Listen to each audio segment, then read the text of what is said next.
So we're joined here with Siobhan Kavanagh, Communications Manager with the Signpost programme. So Siobhan, I suppose, what is the Signpost programme?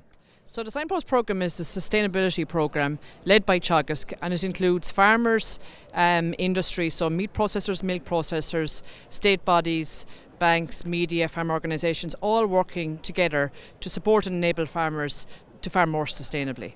There's the main focus is on greenhouse gas emissions reduction, but also we're looking at water quality and biodiversity and improving and enhancing those on farm.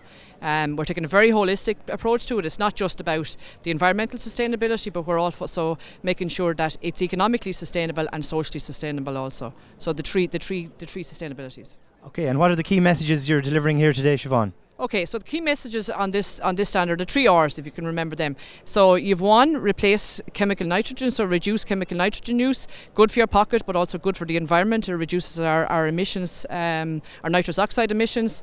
2, replace, so whatever chemical nitrogen is being used on the farm, replace can with protected urea, which again has lower emissions and actually is considerably cheaper also.